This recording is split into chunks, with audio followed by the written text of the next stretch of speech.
Sally Field is not merely a Hollywood legend, she is one of the last living witnesses to a time when acting meant sacrifice, not spectacle. Every role she took was carved out of her own wounds, etched into the stone of cinema as proof that pain could be transformed into something unforgettable. From the unyielding strength of Norma Ray, who dared to fight against injustice, to the tender wisdom of Forrest Gump's mother, who spoke truths in the simplest of words, Sally embodied authenticity in its purest form. She was never just playing a character, she was offering pieces of herself. Yet her legacy stretches far beyond the screen. Sally Field is a devoted mother, a fearless activist, and a woman whose very presence commands attention. Her career reminds us that real brilliance doesn't come from the spotlight, it comes from the courage to turn silence into a voice, suffering into strength, and vulnerability into art. Her voice once rang out across Broadway stages, carrying a weight that silenced rooms. Her presence lit up award ceremonies, not simply as another face among stars, but as a beacon of something deeper truth wrapped in grace. When Sally Field walked into a room, people didn't just see her, they felt her, as though she carried the collective ache and resilience of every woman who had ever been overlooked. For generations, her courage became an invisible thread binding people to her story. She wasn't just an actress reciting lines, she was a reminder that humanity itself could be lived out loud. Every speech she gave, every role she inhabited, carried the pulse of someone who had survived storms and chose to stand taller because of them. For more than 6 decades, Sally Field stood unwavering at the crossroads of pain and perseverance. She turned rejection into resolve, heartbreak into art, and private wounds into performances that reached audiences in ways polished perfection never could. She was proof that radiance doesn't come from the absence of suffering, but from the audacity to shine despite it. For over 60 years, Sally Field's life and career have stood as a testament to survival, a woman forged in fire, refusing to bow to the countless storms that threatened to break her.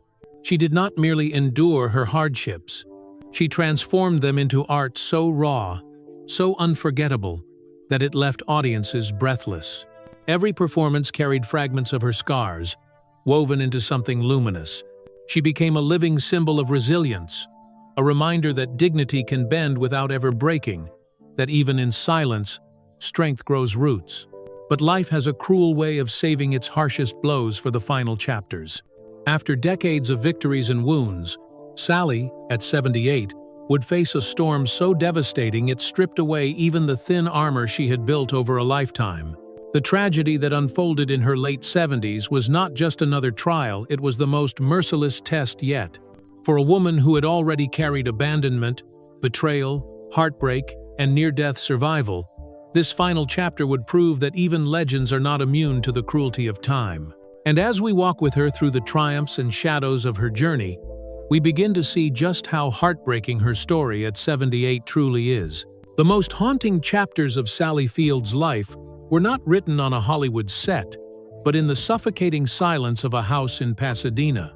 In those rooms, silence did not mean peace, it was the language of neglect, a constant reminder that her pain went unseen. Sally was born on the 6th of November, 1946, into a family that seemed golden from the outside but fractured at its core. Her mother, Margaret Field, was a luminous actress under contract with Paramount Pictures, beautiful, busy, and always halfway gone.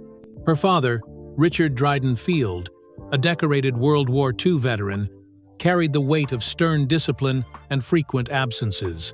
By the time Sally was just 4 years old, in 1950, her parents divorced.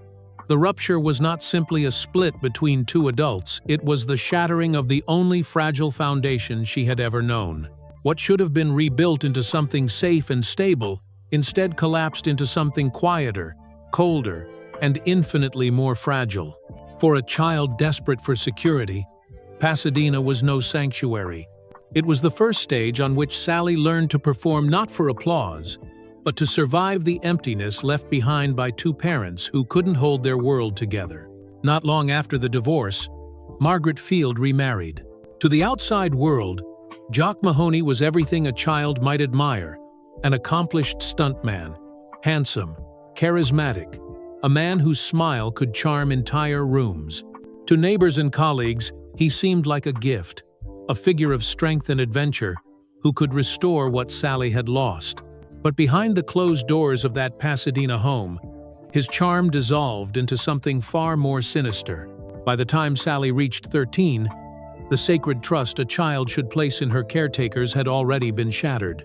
Mahoney crossed boundaries so profound they left wounds no one could see, but that cut deeper than any bruise ever could. In her 2018 memoir, In Pieces, Sally would finally reveal the truth that her stepfather's violations weren't fleeting lapses or misunderstandings. They were acts of betrayal that stripped her of safety, of innocence, of the very belief that she was worthy of protection. The young girl who should have been shielded from harm instead learned that danger lived under her own roof. What made it unbearable wasn't only what he did, it was what her mother did not do. The man outsiders praised as magnetic and daring was, to Sally, the source of shadows that would haunt her for decades. And yet, in that darkness, she learned her first devastating lesson. Sometimes the most dangerous monsters are the ones welcomed into the family. As devastating as her stepfather's actions were, the wound that cut deepest came not from what was done, but from what was left undone. Sally's mother, Margaret, was there, and yet she wasn't. She didn't look closely, didn't ask questions, didn't intervene. The absence of her mother's protection was a silence so loud it drowned everything else. Sally would later describe herself as a child screaming on the inside, but no one listening. That silence wasn't just the background of her childhood, it defined it. Every unasked question, every turned head, became its own betrayal. What does a child learn when the very person meant to protect her refuses to see? She learns invisibility. This wasn't neglect born of ignorance. It was a choice not to acknowledge the unbearable truth. And for Sally, the result was more corrosive than any single act of cruelty: the certainty that she didn't matter enough to be saved. Invisibility became her prison. She lived as if walking through glass everyone could see her, yet no one truly looked.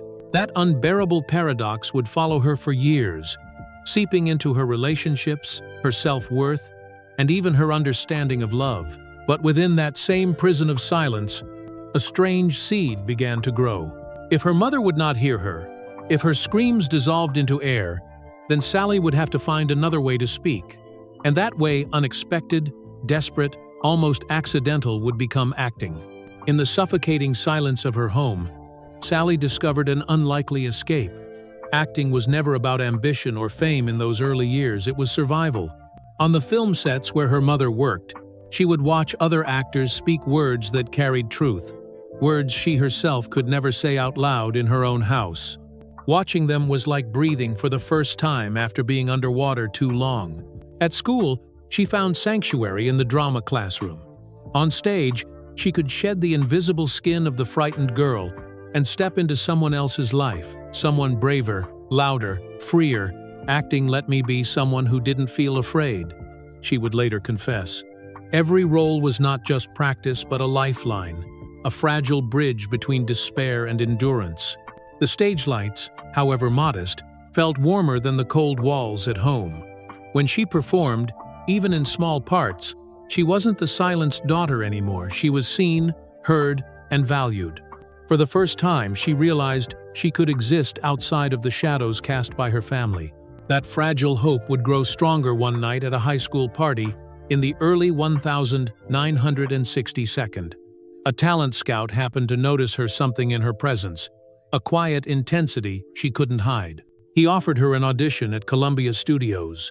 To many, it was a chance for success. But to Sally, it felt like something more. The first whisper of hope in a world that had been deaf to her pain. But just as a fragile sense of hope began to take root, darkness returned in the most devastating way. In 1963, at only 17, Sally faced an ordeal that would scar her for life.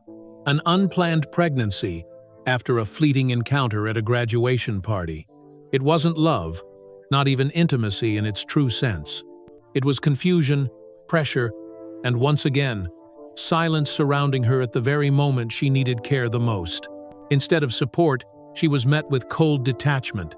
The very man who had already broken her trust, her stepfather, took control of the situation with a chilling efficiency. Without tenderness, without even a conversation, he arranged for her to be sent across the border to a clinic in Tijuana, Mexico. It was meant to erase a problem, but what it truly erased was any illusion she had left of being protected. There were no gentle voices waiting for her, no hand to hold in that unfamiliar room, just a frightened girl, anesthetized and surrounded by strangers, her body trembling as another wound was carved into her spirit, this time deeper, crueler, invisible. When she woke, dazed and alone, her mother was nowhere to be found. And that absence, more than anything else, branded the moment as pure abandonment. It wasn't simply about a mistake of youth. It was about being discarded, treated not as a daughter but as an inconvenience, a burden to be removed quickly and quietly. That day in Tijuana did not just end a pregnancy, it fractured something far more lasting, her faith that family could ever be her refuge. Yet, in the years to come, that searing pain would begin to transform. The silence that had suffocated her since childhood would one day become her loudest weapon. She vowed that if no one had stood up for her, she would stand up for others, and no girl, no woman, would have to carry her suffering alone ever again. Out of that silence, out of the betrayal and the abandonment, something unexpected began to rise. For many, such wounds might have closed a life down forever, locking it in shame. But for Sally, the very weight of her pain became the fuel for her voice. She refused to let her suffering remain hidden, refused to let the cruelty she endured define her story's ending. Her transformation wasn't born from politics or theory. It came from lived experience, the raw understanding of what it meant to suffer alone, to be erased, to scream without anyone listening. That experience hardened into resolve. It became her compass, guiding her not only as an artist but also as a woman determined to protect others from the same isolation she had endured. Sally Field began to speak, not just through her roles, but through her actions. She stood for women's rights, not because it was fashionable, but because it was survival. When she raised her voice, it carried the echoes of a silenced child, and when she demanded justice, it was with the conviction that no other girl should ever feel invisible the way she once did. Acting, which had started as her refuge, grew into her weapon. It gave her a platform where she could channel her rage, her grief, her strength, and turn them into stories that pierced the hearts of millions. Every line she delivered on screen carried a shadow of the little girl she once was, standing unseen in Pasadena, begging to be heard. Now, through her work, that girl finally had a voice. And so, Sally Field made a vow not to let pain be the author of her story, but to forge it into the fire that would carry her forward. That vow would soon push her into the harshest arena of all, Hollywood.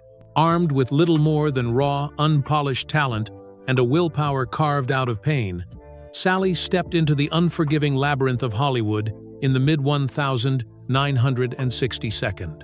It was a world dazzling with promise, yet riddled with traps, a place where dreams and disillusion lived side by side. To some, it looked like a golden land of opportunity. To Sally, it felt like a battlefield where her survival instincts had to be sharper than ever. At just 18, she was thrust into an industry that could crown you one day and discard you the next. Casting directors looked her over like merchandise. Producers wanted charm and sweetness, not depth. Every audition was a gamble. She wasn't simply competing for roles. She was fighting for the right to be seen as more than a pretty face or a fleeting fad.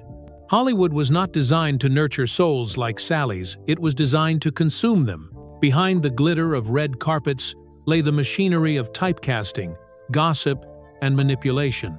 The same silence she had fled from in her childhood returned in a new form. Studio executives who underestimated her, industry voices that dismissed her, audiences who wanted her only in narrow, cheerful boxes. But Sally refused to let that silence swallow her again. If she had survived the shadows of her own home, she could endure the harsh glare of the spotlight. Each rejection hardened her resolve. Each shallow role fueled her hunger for something real. The world might have seen a timid newcomer, but inside was a woman already tempered by survival, ready to carve her place in an industry that wanted to define her before she had even begun.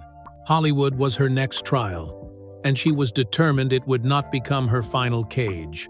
In 1965, at just 18 years old, Sally Field landed her first major role, the bubbly surfer girl in the television series Gidget. On the surface, it was a dream come true. America instantly embraced her. Fan letters poured in by the hundreds. Her fresh face beamed from living room screens, and suddenly she was a household name.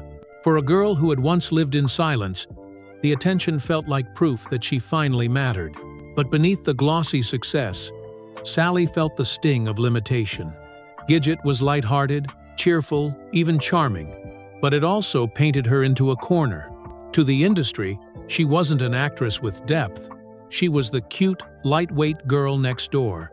The role paid the bills and gave her recognition, but it did nothing to feed the hunger in her soul. She wanted to explore the raw edges of humanity, to bring truth to life, not just smiles. Every laugh track that played felt like another wall closing in. The applause sounded hollow compared to the ache inside her. For the public, Gidget was entertainment. For Sally, it was a mask, a brightly painted surface hiding the deeper storms she carried within. She would later reflect that while the show gave her visibility, it also reinforced the very invisibility she had spent her whole life trying to escape. People saw her but not who she truly was. It was a sweet beginning, but it came with a bitter aftertaste, because once Hollywood decided what box you belonged in, breaking free would be like clawing your way out of chains. 2 years later, in 1967, Sally was cast in The Flying Nun. Overnight, she became America's sweetheart, the wholesome girl next door who literally soared across television screens. The image was iconic, the publicity overwhelming. For millions of viewers, she was pure joy wrapped in a nun's habit, a quirky burst of innocence in turbulent times. But for Sally, the role was less a blessing than a gilded prison. With every episode, she felt the walls of typecasting closing tighter around her. Producers adored her as the perpetually cheerful, uncomplicated girl who brought easy laughs. To them, she wasn't an actress, she was a brand, a product to be packaged and sold. Inside, however, Sally was suffocating. The laughter that audiences adored left her feeling smaller, emptier. Each compliment about her charm cut like a reminder that no one believed she was capable of depth, of gravitas, of carrying the kind of truth she knew burned inside her. She wanted to play women with scars, with rage, with resilience. Instead, she was asked to float in a habit and smile on cue. It was during those years that Sally came to despise her own fame. The Flying Nun may have made her a household name, but it also chained her to an image that denied her humanity. To the world, she was sweet and simple. To herself, she was breaking. And in the middle of that suffocating spotlight, Sally made a choice few young actresses would dare. At the height of her popularity, she would risk it all and walk away. At the very peak of her television fame, when her face was on magazine covers and her name was firmly cemented in American households, Sally Field did something nearly unthinkable. She turned her back on it all. Offers for sitcoms poured in, each promising steady paychecks and continued stardom. But to Sally, they were nothing more than hollow echoes of The Flying Nun. She refused to keep feeding the image that felt like a cage. So, for nearly 3 years, she chose silence. From 1968 to 1971, she disappeared from the glowing television screens that had once defined her. Instead, she buried herself in the grueling discipline of Lee Strasberg's Actors Studio in New York. It wasn't glamorous. It wasn't celebrated. It was work that stripped her bare, forcing her to relive her buried wounds, to dig into the unspoken grief and stubborn rage that Hollywood had told her to hide. The process broke her down, as much as it built her up. She would leave classes in tears, doubting whether she even belonged in the industry at all. Hollywood insiders laughed at her absence, dismissing her as a has-been who had squandered her chance. They whispered that she would never come back, that the sunny starlet of The Flying Nun wasn't capable of becoming a real actress. But to Sally, the choice wasn't between fame and obscurity, it was between truth and survival. She would rather carry trays in a diner, she later admitted, than keep pretending to be someone she wasn't. Those silent years were not wasted. They were the crucible where she reforged herself, not as a product for television, but as an artist willing to bleed for her craft.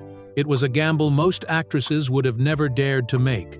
But for Sally Field, it was the only way forward. Between 1973 and 1976, Sally Field entered a stretch of life that felt less like a pause and more like a collapse. On the surface, she was a young actress with fame already behind her, but privately she was unraveling. Those were not just years without steady work, they were years steeped in silence, in a suffocating quiet that felt eerily familiar to the one she had endured in her childhood home. She turned down roles relentlessly, unable to stomach playing yet another shallow, hollow version of herself, designed to fit the industry's mold of sweetness. But each no carried its own cost.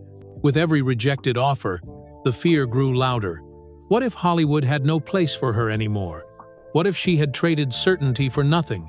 Inside, Sally wrestled with battles invisible to the outside world. Depression crept into her days, dulling her once bright energy. Food became both an enemy and a crutch, and she slipped into cycles of disordered eating that left her body as restless as her spirit. She later confessed that she often imagined abandoning acting altogether, taking a waitressing job, disappearing from the screen forever. Anything to escape the emptiness of being celebrated for a version of herself that wasn't real. The girl who had once used acting as her lifeline now felt suffocated by it, as though even the craft itself had turned against her. She wasn't just doubting her talent, she was doubting her worth, her right to exist in an industry that seemed determined to keep her small. This was not a glamorous hiatus. It was a woman standing on the edge of surrender, hovering dangerously close to walking away from everything she had fought for. And yet, in the middle of that abyss, a quiet vow began to take shape. If she was going to return, it would not be on their terms. It would be on hers. Then, in 1976, everything changed. Sally Field was offered a role that would either expose her as a fraud or cement her as an artist. Sybil, a harrowing television drama about a young woman living with dissociative identity disorder, fractured into 13 distinct personalities born from the traumas of childhood. It was the kind of role few believed she could handle. For years, Hollywood had dismissed her as light entertainment, the smiling surfer girl, the flying nun, and now she was expected to embody not just one complex character, but 13 different lives, each with its own cadence, rhythm, fragility, and history. For Sally, it was not simply acting, it was excavation. Every scream, every tremble, every whispered line was pulled from the deep reservoirs of grief and violation she herself had endured, but never spoken aloud. Playing Sybil meant standing face to face with her own wounds and using them unapologetically as fuel. The result was breathtaking. Critics who once scoffed were stunned into silence. Audiences sat in awe as they watched a woman they thought they knew dissolve and reassemble into an entire cast of selves, each heartbreakingly real. It was raw, it was unsettling, and it was unforgettable. For that performance, Sally won her first Emmy. But more than the award, what mattered was the vindication, the proof that she was not just capable, but extraordinary. In Sybil, she shattered the chains of typecasting. She tore away the mask of the sweet, harmless girl and revealed the depth and darkness she had been carrying all along. It wasn't just a breakthrough in her career, it was a rebirth. For the first time, Sally Field saw herself not as Hollywood's invention, but as an actress with the courage to bare her soul. And in doing so, she changed the way the world saw her forever. By 1979, at the age of 33, Sally Field was ready for a role that would not just challenge her, it would define her. That role came in Norma Rae, the story of a Southern textile worker who dares to stand up against corporate injustice. On paper, it was a labor drama. On screen, in Sally's hands, it became a rallying cry for dignity and survival. What she brought to Norma Rae could not be manufactured in rehearsals. It came from a lifetime of wounds, being silenced as a child, dismissed as an actress, belittled as a woman. She poured all of it into Norma, crafting a character whose courage burned not with glamour, but with grit. When she stood in that crowded factory, holding a union sign high above her head, trembling yet unshakable, it was not just acting. It was Sally herself refusing to be ignored ever again. Audiences felt it. Critics were stunned. The performance stripped away every doubt Hollywood had clung to about her. In Norma's calloused hands and weary eyes, Sally revealed the truth. Greatness doesn't come from perfection. It comes from scars, from resilience, from the fire of lived experience. And when she stepped onto the stage at the Academy Awards, clutching the Oscar for Best Actress, it was more than a victory. It was vindication. A decade of being underestimated, of fighting to escape the cage of sitcom sweetness, had culminated in a single golden statue that proved she belonged not in the background, not in a stereotype, but at the very heart of serious cinema. The applause that night was thunderous, but for Sally, the true triumph was internal. She had finally shown the world what she had always known, that real acting, drawn from real scars, has the power to shake the soul. 5 years after Norma Rae, Sally Field once again defied expectations. In 1984, at age 38, she stepped into the role of Edna Spaulding, a widowed mother struggling to keep her farm alive during the Great Depression in Places in the Heart. It was not a glamorous part. It demanded exhaustion, dirt under the fingernails, and a strength that lived in quiet endurance rather than loud declarations. To embody Edna, Sally immersed herself in rural life, learning the rhythms of labor, the weight of loss, and the quiet, unrelenting hope that keeps a family alive in desperate times. On screen, she carried both fragility and resilience in equal measure, an ordinary woman facing impossible odds, and yet finding extraordinary courage. The performance was hailed as a triumph of honesty, and when Oscar night arrived, the world watched Sally walk to the stage once again, her second Best Actress statue in hand. But what came next became an indelible moment in Hollywood history. Overwhelmed, she burst into words that were unpolished, vulnerable, and deeply human. "You like me. Right now you like me." Those words, often misquoted and mocked in the years since, were not about vanity. They were the raw cry of a woman who had spent her entire career fighting invisibility, first as a silenced child, then as a typecast actress, then as a woman underestimated by her peers. That night, in front of the entire world, she finally felt seen. It wasn't just an acceptance speech, it was a lifetime distilled into a few trembling sentences, a declaration that the girl who once screamed in silence had finally been heard. After her second Oscar, Sally Field could have coasted on reputation. Instead, she kept pushing, expanding her range in ways that proved she was not bound by genre, age, or expectation. The late 1982nd and early 1992nd brought some of her most memorable, layered work roles that demanded not just skill but an emotional depth few actresses were ever allowed to show on screen. In 1989's Steel Magnolias, she played Malin, the mother who must endure the unimaginable grief of losing a daughter. Her portrayal of love, fear, and shattering sorrow culminated in a funeral scene that left audiences sobbing, her raw cries of rage and despair resonating like the echoes of every parent's nightmare. Critics called it one of the most devastatingly authentic performances in modern film, and it cemented her as Hollywood's master of maternal roles that broke stereotypes instead of reinforcing them. Then, in 1993, she brought humor and humanity to Miranda, the strong but loving ex-wife in Mrs. Doubtfire. Amidst the comedy, Sally gave the story its heart, grounding the chaos with the layered complexity of a woman balancing independence, compassion, and quiet vulnerability. And in 1994 came perhaps her most beloved role of all, Mrs. Gump, the devoted mother who raised a boy the world underestimated. With tender wisdom, she delivered lines that became cultural touchstones. Life is like a box of chocolates. Through her, Forrest's story became more than a tale of luck and destiny.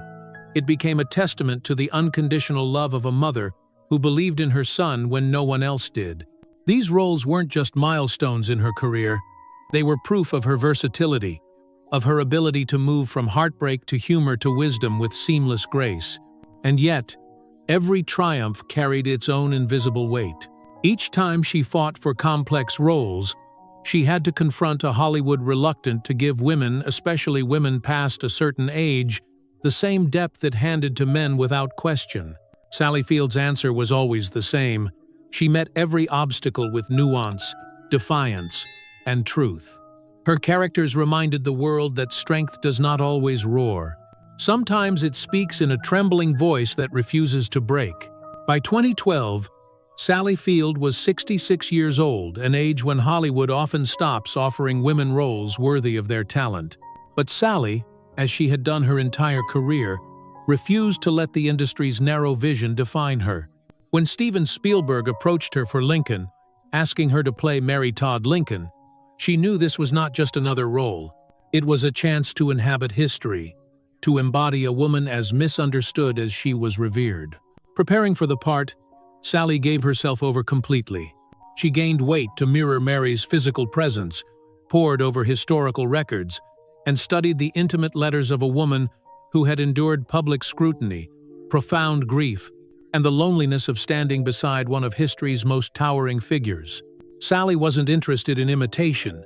She wanted to find the emotional heartbeat of Mary Todd Lincoln, the mix of brilliance and fragility that history books often overlooked. On screen, her portrayal was magnetic and unsettling. She captured the volatility of a woman torn between duty and despair, intelligence and insecurity, devotion and isolation. With Daniel Day-Lewis as Lincoln, Sally stood toe-to-toe with one of the greatest actors of her generation and more than held her ground. Critics hailed her performance as one of the film's most powerful forces, a reminder that great artistry has no expiration date. But behind the accolades lay a deeper truth. The role took a physical and emotional toll. Carrying Mary's grief and turbulence forced Sally to confront her own doubts, her own memories of invisibility and being misunderstood. It was draining, but it was also liberating. Once again, she proved that truth in acting doesn't come from polish, it comes from bearing the mess of humanity without apology. For her work, Sally earned yet another Academy Award nomination. But perhaps more importantly, she silenced the industry voices that claimed women over 60 were finished. With Lincoln, Sally Field showed that her artistry, forged in decades of scars and triumphs, could still cut straight to the bone, and that her presence on screen was as commanding and as necessary as ever. If her career was a battlefield fought with grit and talent, then Sally Field's personal life was a proving ground marked by longing, betrayal, and heartbreak. For her, love was never the golden dream spun by Hollywood fairy tales. Instead, it became a relentless test of endurance, each chapter less a romantic journey and more a crucible of survival. 2 marriages and one of the most emotionally turbulent romances in Hollywood history left Sally carrying scars she never asked for. Beneath the shimmer of Oscar nights, beneath the warmth of adoring fans, stood a woman who again and again reached for love, hoping for safety, hoping for someone who could protect her without diminishing her. And yet, time after time, she found herself patching together the pieces of something that had promised to save her, but instead left her bleeding. Friends would later say that each ending left her stronger, but also a little more cautious. Her heart never fully closed, but it carried a guard of scars marks that told the story of battles fought in silence. What the world saw was a radiant actress, adored by millions.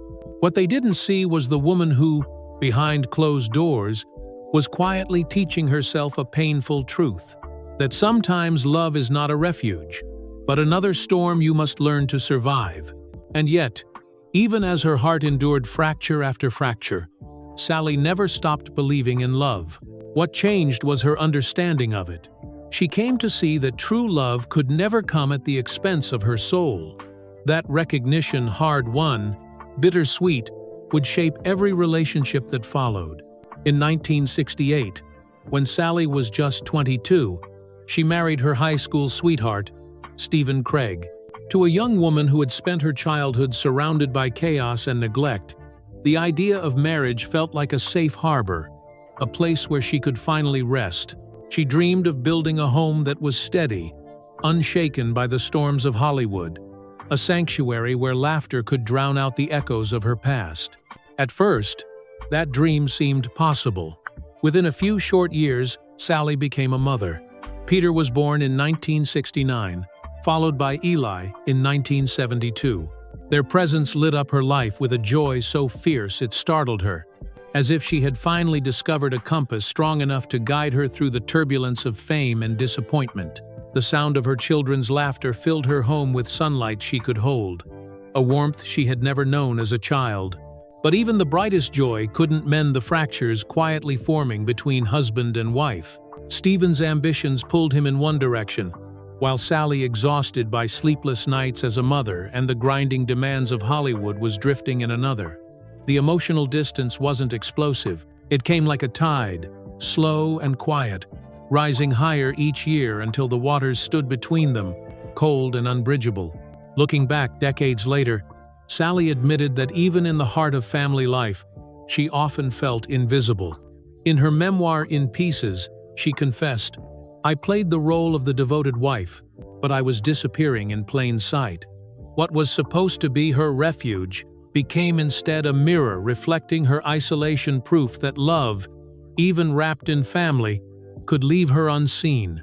By 1973, at only 27, the marriage had unraveled beyond repair. The divorce, finalized in 1975, carried no tabloid scandal, no public betrayal. Instead, it was marked by a quieter grief, the sobering recognition that even within walls you've built together, loneliness can still find its way in. For Sally, it was her first great fracture in love, and though it hurt, it also forced her to face a painful truth. Marriage alone could not heal the wounds of invisibility. If Sally's first marriage ended in quiet grief, her next great love would be its opposite: loud, consuming, intoxicating, and ultimately devastating. In 1977, at the age of 31, she met Burt Reynolds on the set of Smokey and the Bandit. Within 4 days, sparks turned into a wildfire. The chemistry was undeniable, almost cinematic in its intensity. To the public, they were Hollywood's golden couple, his rugged charisma beside her luminous warmth, a romance straight out of a script. But behind the red carpet smiles lay a storm. Burt was at the height of his fame, adored everywhere he went, yet beneath the swagger lived a deep insecurity that seeped into their relationship. He could be magnetic one moment and cruelly cutting the next. He questioned her talent, undermined her ambitions, and tried to dim her brilliance so it would not outshine his own. When Sally was offered the role of Norma Ray, a role that would define her career, Burt dismissed it, telling her she wasn't talented enough. That verdict echoed in her mind, even years later, as she stood on the Academy Awards stage, clutching an Oscar for that very performance. In 1980, when she returned to the ceremony for another triumph, Burt refused to accompany her. The world saw her radiant, triumphant, adored. What they didn't see was the hollow ache in her chest as she walked off stage alone. In her memoir In Pieces, Sally was brutally honest. "He made me feel small. He belittled me, controlled me, and I stayed, hoping I could make it right." The cycle was unrelenting moments of tenderness followed by cutting words that left scars. She clung to the hope that love could transform him, that patience and devotion could heal what he refused to face within himself. But as the years wore on, she realized that love cannot save someone unwilling to confront their own shadows. By 1982, she walked away not because she stopped loving him, but because, for the first time, she chose to love herself more. Their breakup was not a clean break. It was an unraveling, a tearing away of something fierce and consuming. And for Sally, it left both relief and devastation behind. When Sally finally walked away from Burt Reynolds in 1982, the end was not marked by shouting or spectacle. It was marked by silence, an absolute, punishing silence that lasted nearly 3 decades. No letters, no phone calls, no accidental run-ins at Hollywood events. For 30 years, two people who had once burned with an almost feral passion lived as though the other no longer existed. For Sally, that silence became both a scar and a strange form of healing. She had loved him with a devotion that nearly consumed her, and letting go felt like ripping out a piece of herself. But with each year of distance, she also came to understand something she could never see while she was in the storm. That survival sometimes means walking away from the very thing you once thought you couldn't live without. And then, near the end of Burt's life, the silence finally broke. His voice, older and roughened by time, carried across the line words Sally had once ached to hear. "You were the love of my life." For many, those words would have been redemptive. For Sally, they landed with the cruel weight of timing. "It was too late," she wrote. Too many years had passed. She had carried the burden of his love for far too long, years of self-doubt, belittlement, and invisible wounds, and by the time he offered his heart freely, she had already set it down. When Burt died in 2018, Sally mourned him deeply, not just the man, but the decades they had lost to pride, fear, and the inability to meet each other in the middle. To women everywhere who had been told too little, too late, her story struck like quiet thunder. It was a reminder that love, no matter how passionate, can arrive too late to save what has already been broken. Sally did not leave because she stopped loving Burt Reynolds. She left because, for the first time, she finally chose to love herself more. In 1984, 2 years after walking away from Burt Reynolds, Sally Field chose to try again. This time, the man was producer Alan Greisman's steady, respectful, and outwardly the opposite of the volatile chaos she had endured before.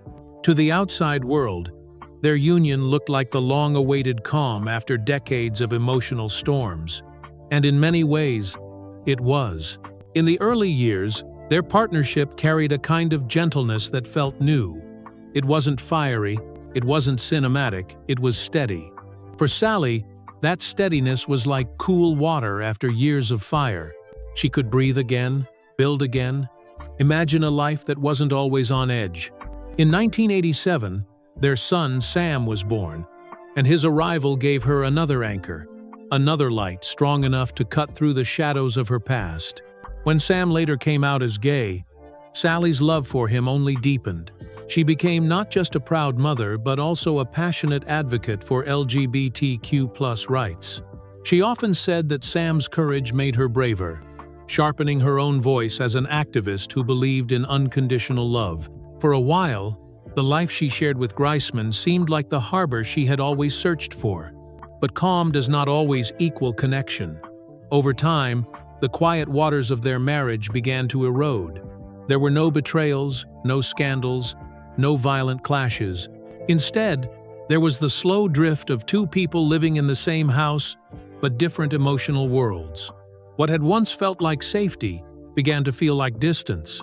The silence between them was not the violent silence of her childhood, nor the punishing silence of Burt Reynolds. It was the quieter, subtler silence of love slowly fading.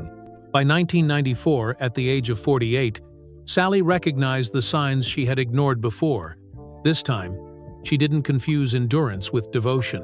She understood that staying in a marriage without connection was not strength, it was self-betrayal. And so she walked away. Their divorce did not feel like a failure. It felt like an act of preservation, a decision to protect her own spirit rather than let it dissolve quietly once again. Years later, she would joke, "I've never been good at choosing a spouse." But behind the humor lay a deeper truth. Through every heartbreak, every ending, Sally was carving a clearer understanding of herself, of the love she deserved, and of the love she would no longer sacrifice herself for. By the autumn of 1988, Sally Field thought she understood danger. She had survived the shadows of childhood, the betrayals of love, the cruelty of Hollywood's typecasting machine. But nothing prepared her for the moment when death reached out its hand in the skies above Aspen, Colorado.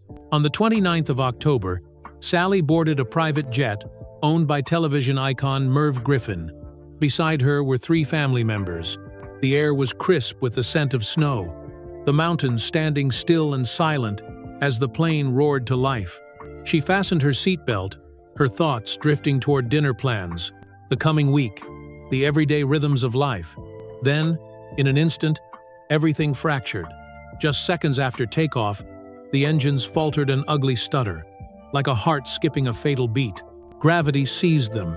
The aircraft tilted violently, plunging downward before slamming into a parked jet with bone-shattering force. The noise was inhuman. Metal shrieking, glass exploding, luggage and loose objects becoming deadly projectiles. Smoke filled the cabin, thick and suffocating. Somewhere in that chaos, a scream tore through the air, raw and unrecognizable until Sally realized it was her own. Time slowed. She felt her chest crush against the restraint, her pulse thundering so loud it drowned out thought. She remembers the acrid burn of fuel in her throat, the suffocating heat pressing against her skin, the desperate panic as she searched through the smoke for the sound of her family's voices. For a moment, she thought it was over, that she had already stepped beyond life. And yet, against every conceivable odd, all 4 of them crawled from the wreckage with only minor physical injuries. No visible scars, no broken bones, but the true wounds were carved much deeper, into the invisible fabric of memory. In the weeks and months that followed, the crash replayed itself in her mind in brutal fragments. The tilt of the wing, the final gasp of the engines, her own trembling hands fumbling with the seatbelt. Publicly, she brushed it aside, refusing to turn survival into spectacle. Privately, the experience rearranged her life forever. "I thought, this is it. This is how my story ends," she would later confess softly. But it didn't end. And because it didn't, every page that followed felt sacred. The endless chase for Hollywood applause, the sting of heartbreak, the doubts that once gnawed at her, all of it seemed smaller after the crash. Surviving that night carved a truth she could never forget.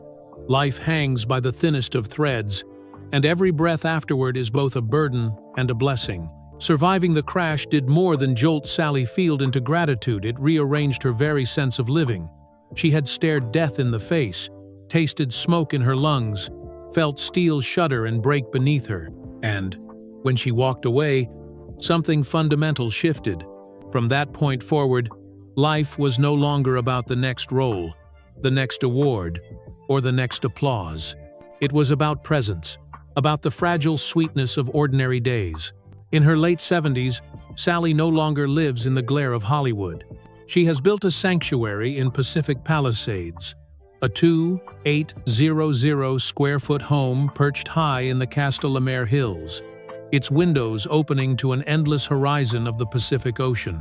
Every evening, the sky spills gold and rose into the water, as if nature itself bows to the battles she has fought and survived. The house is not a palace designed to impress, it is a refuge. Each corner carries traces of her journey, worn books stacked on side tables, framed photographs of her sons and grandchildren, and mementos that whisper of decades lived both in triumph and in pain. It is a place not for performance, but for rest. Despite a net worth estimated around $50 million, Sally chooses simplicity. She drives a Lexus hybrid SUV, not as a statement of status but as a reflection of her values: reliability, restraint, and quiet care for the earth. Her diet is mostly plant-based, her mornings often beginning in the garden or on a yoga mat, her evenings winding down in the gentle glow of lamplight. For Sally, aging has become less about loss and more about acceptance. Aging gracefully, she has said, is not about erasing time, it's about meeting it with open hands. The woman who once fought mirrors now greets them with peace, no longer measuring herself against Hollywood's rigid standards of beauty.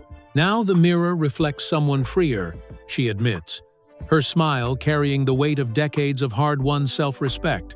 The applause of strangers has faded into memory, replaced by the laughter of grandchildren echoing through her garden. The spotlight is gone, but in its place is something brighter, a life rebuilt not on survival alone, but on quiet grace. Even as Sally Field withdrew from Hollywood's relentless spotlight, she never withdrew from the fight for justice. The same silence that once crushed her as a child became the very thing she vowed to break for others. Advocacy was not a career move for Sally, it was survival turned into service. Her voice rang out for women's rights long before it was popular or profitable.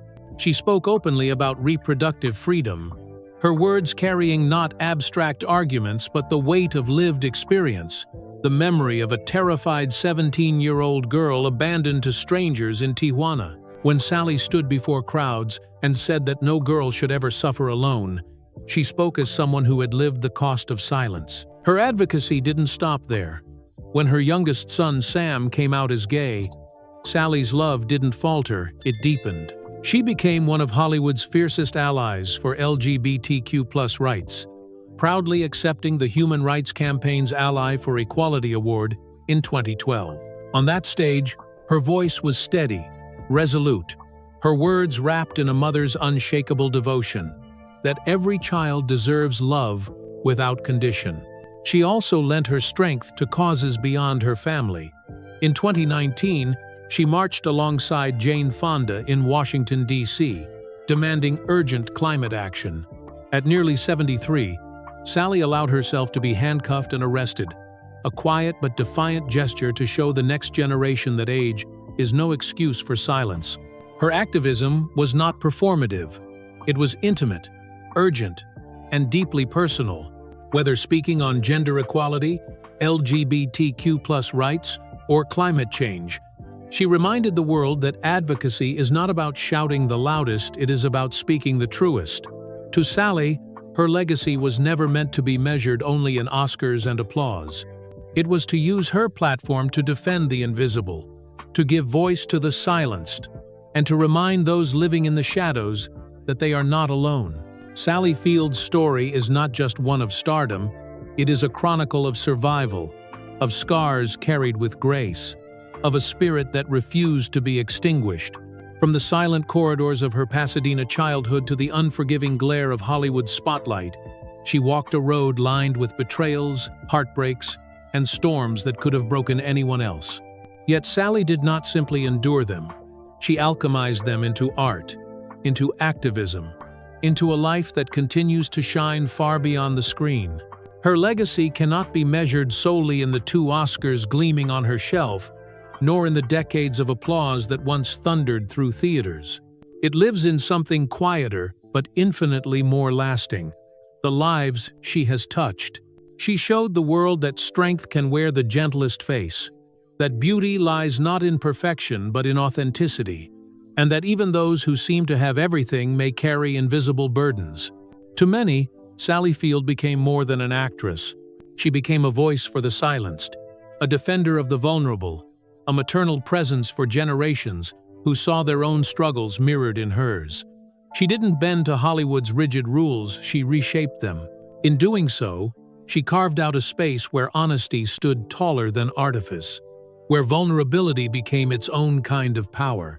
Now, in her late 70s, Sally no longer chases the applause of strangers.